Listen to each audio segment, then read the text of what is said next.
Good morning, good afternoon, good evening, whatever time it is that you are joining us. We were grateful to have you. I'm the Reverend Sheryl Butler with Journey Road Ministries, where we strive to do justice, love kindness, and walk humbly with our God. This is the third Sunday of Easter, and we are still faced with social isolation and social distancing. So I don't know about you, but it's really starting to get kind of old, and sometimes it's just really tough to get motivated to do stuff.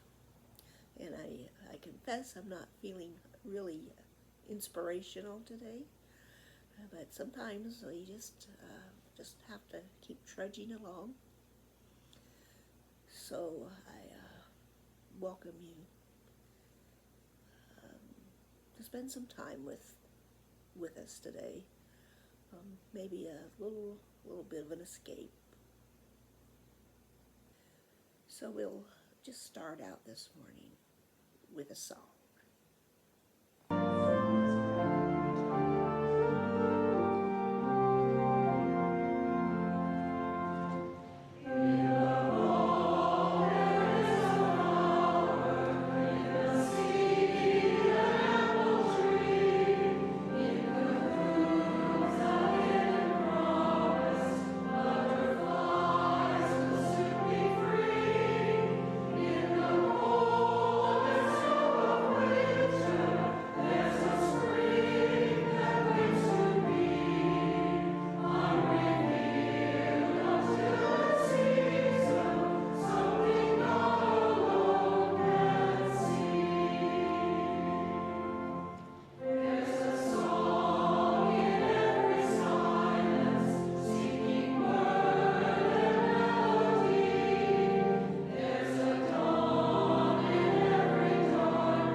The psalm today is Psalm 16. It is taken from Psalms for Praying, a translation by Nan Merrill.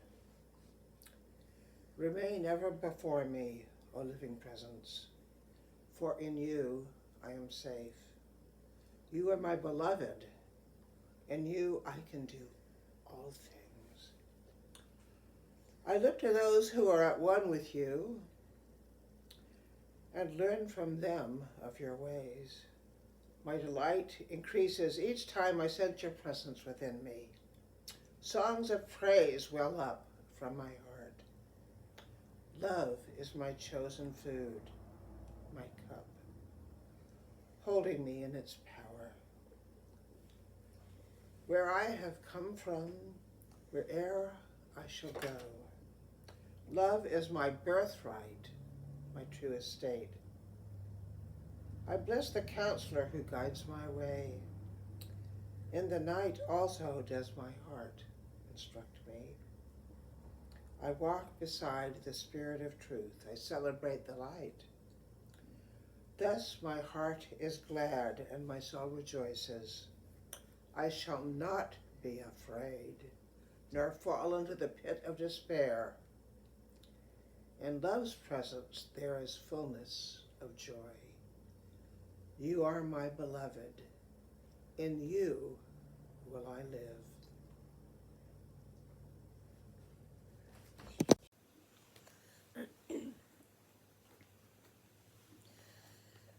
So I'd like to offer some prayers.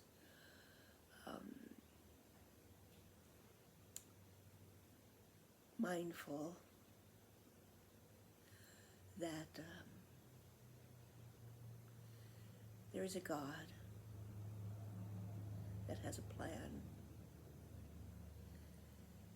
and that we are all children of God, and that we know God is always present. So if you please join me with a moment of prayer. Oh, loving God, we know that you know our needs before we speak them. But we come to you in prayer that we might acknowledge one another and our needs. And we are thankful for your presence. But we want to consciously be aware of the needs of others. And we ask for comfort to those who are suffering and who are struggling, especially with this pandemic, who are socially isolated, those that are grieving the loss of loved ones. We pray for, especially for Tara and her family, as they grieve the loss of her mother, who they lost so unexpectedly. We pray for comfort and courage for those struggling with addiction. And we especially remembered Daniel in his journey, that he is comforted and knows that you are with him. For all those essential workers that are risking their lives to serve others, for the doctors and the nurses and all the medical professionals, those that are do any work in our hospitals that put their lives at risk. We ask protection and care for them. For the leaders of the world, that you might guide them and guide all of us in our journey, that we might do what is best for our community, and that we continue to care for one another. Help us to put aside our selfishness and self-centeredness, that we might be able to better care for one another. And so, as we finish this time of prayer, we will finish with a prayer that Jesus continues to teach us. Our Father, which art in heaven, hallowed be thy name. Thy kingdom come, thy will be done in earth as it is in heaven. Give us this day our daily bread, and forgive us our debts as we forgive our debtors. And leave us not in temptation, but deliver us from evil. For thine is the kingdom, and the power, and the glory, forever. Amen. So our gospel reading today is from Luke, chapter 24, verses 13 through 35. And behold, two of them were going on that day to a village called Emmaus, about 6 miles from Jerusalem. They were talking with each other concerning all these things that had happened. And while they were speaking and asking each other, Jesus came and overtook them and walked with them. But the sight of their eyes was blurred, so they could not recognize him. And he said to them, "What are these words that you are discussing with each other as you walk and are sad?" One of them named Cleopas, answered, saying to him, "Are you alone, a stranger from Jerusalem, that you do not know what has happened in these days?" He said to them, "What things?" They said to him, "About Jesus of Nazareth, a man who was a prophet, a mighty in the word and deed before God and before all the people. And the high priests and the elders delivered him up to the judgment of death, and they crucified him. But we were hoping that he was the one to save Israel. And behold, it is 3 days since all these things happened.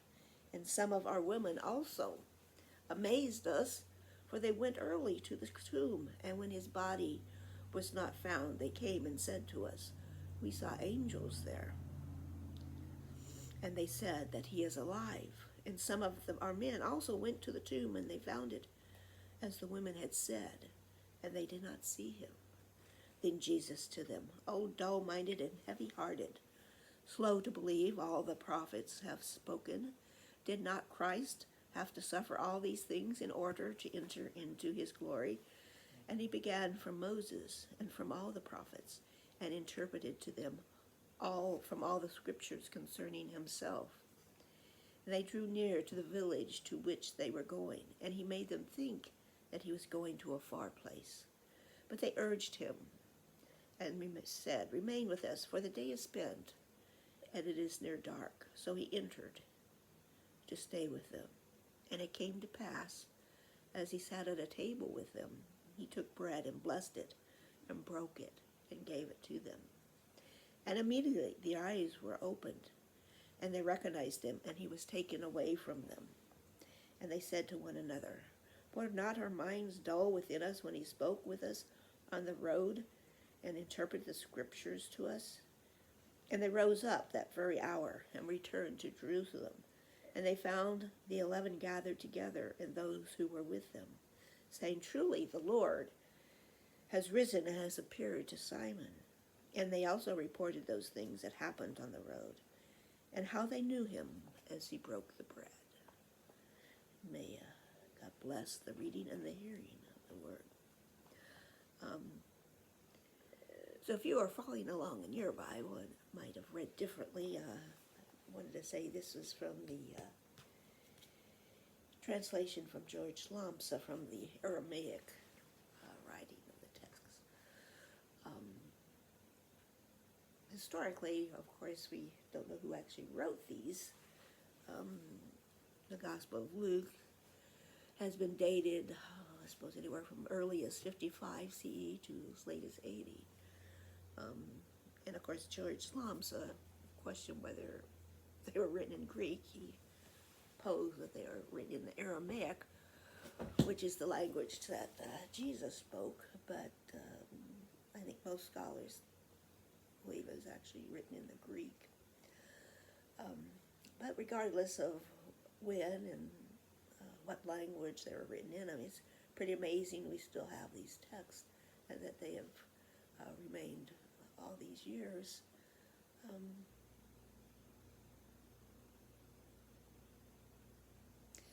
So Luke is telling the story about a couple of really unknown disciples of Jesus, and he only names the one, Cleopas, in the story, and we have no idea who the other person is. Perhaps it could be Cleopas' wife, we don't know.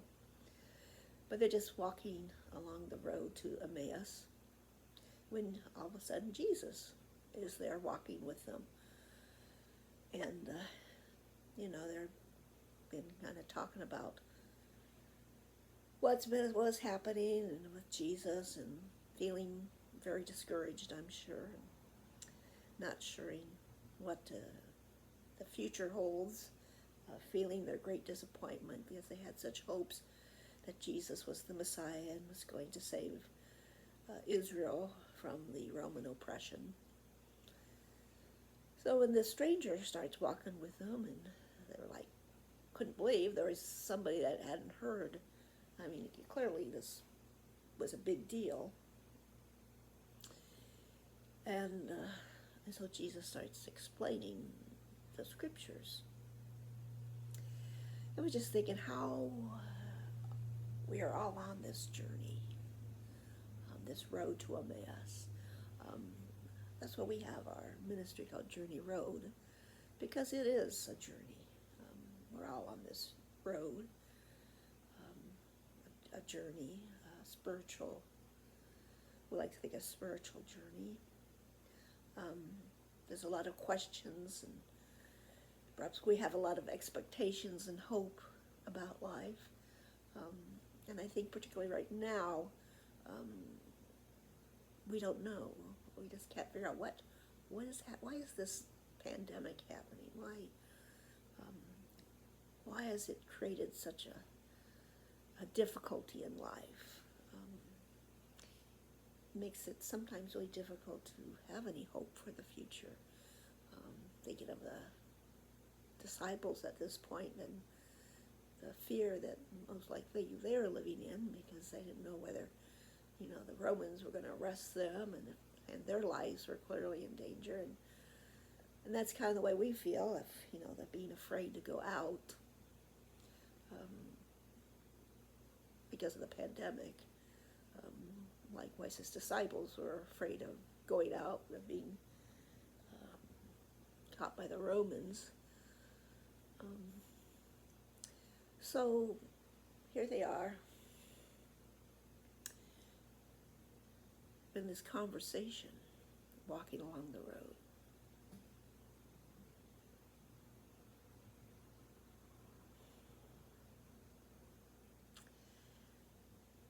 And it was just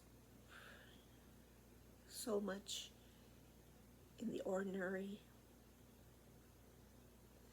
that God shows up. And when they arrive to their destination, Jesus seems to be going farther, but they invite him to stay, and he does.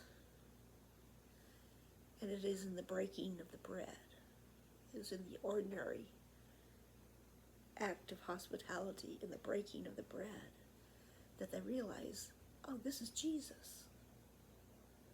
We're so often looking for God and all the big things, and looking for big miracles, or, God show us a sign, when it's right in front of us, and we don't even see it. So in that very common, basic, ordinary act of breaking bread, they see Jesus.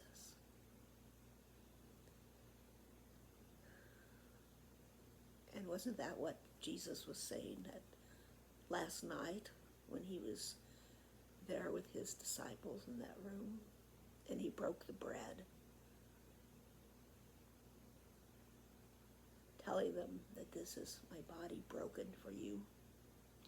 Whenever you gather together, do this in remembrance of me. So we can do that every time we gather. And as disciples of Christ, we like to break bread whenever we meet. We like to celebrate the Lord's Supper as often as we meet, because we like to remember. I don't know about you, but I have a good forgetter, and I like celebrating the Lord's Supper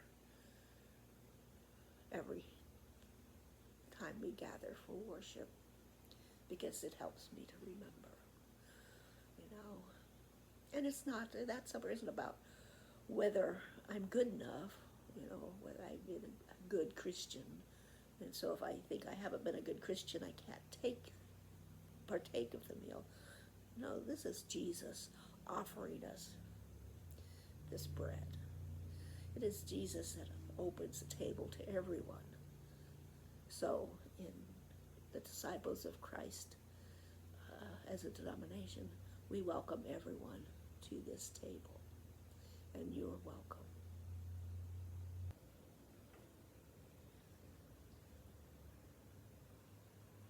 So we come to the table as Jesus was sitting with these two disciples and their family, and it was in that simple act of breaking the bread as Jesus picked up that bread and blessed it like he did in that Last Supper before the crucifixion. And as he broke the bread, they recognized him. Of course, Jesus had said in that upper room, whenever we break the bread, to remember him. And so as we break this bread, let us remember the sacrifice. Let's remember the message.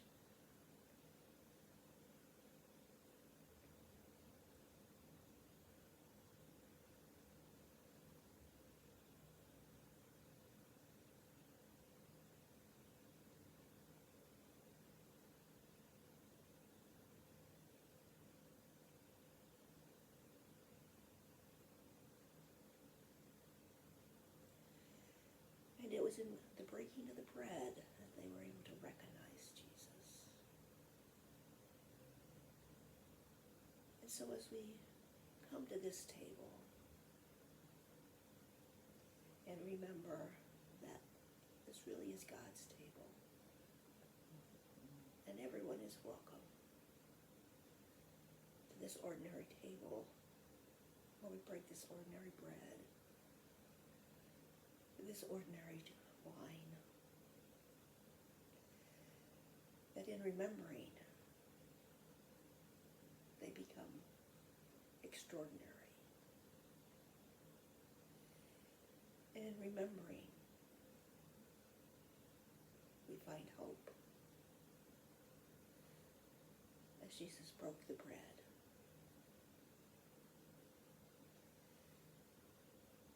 And blessed it.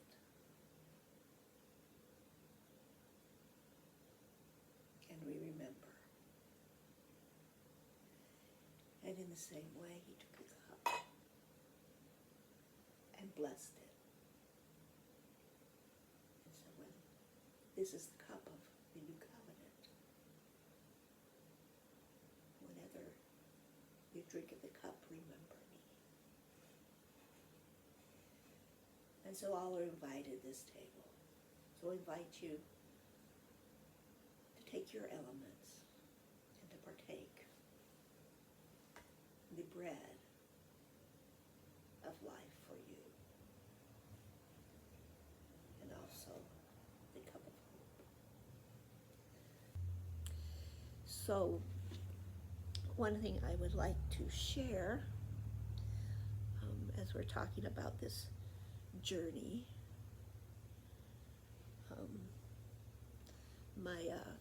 I had a spiritual director, Dr.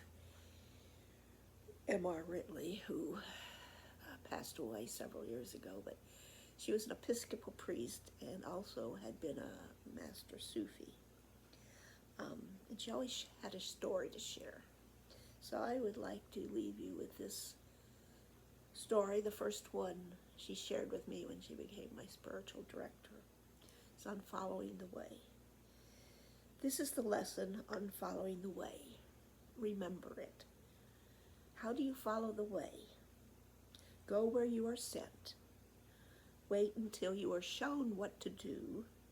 Do it with the whole self. Remain till you have done what you were sent to do.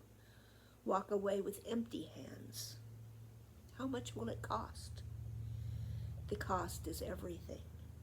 For all you are and all you have will be asked of you before the journey takes its course, runs its course. How will you know your fellow travelers? Their faces are marked by the scars of love. No one will ever tell you that the way is easy, only that it is possible. No one can tell you if the journey is worthwhile, only that it is possible. No one can tell you if the journey is worthwhile, for your wages are concealed in the hands of God, and will shown to you only on the last day of eternity. But whoever chooses to follow the way will have the joyous company of God's beloved fools as fellow travelers, and a resting place at journey's end in the Mecca of the heart. This is the lesson of following the way. Remember it.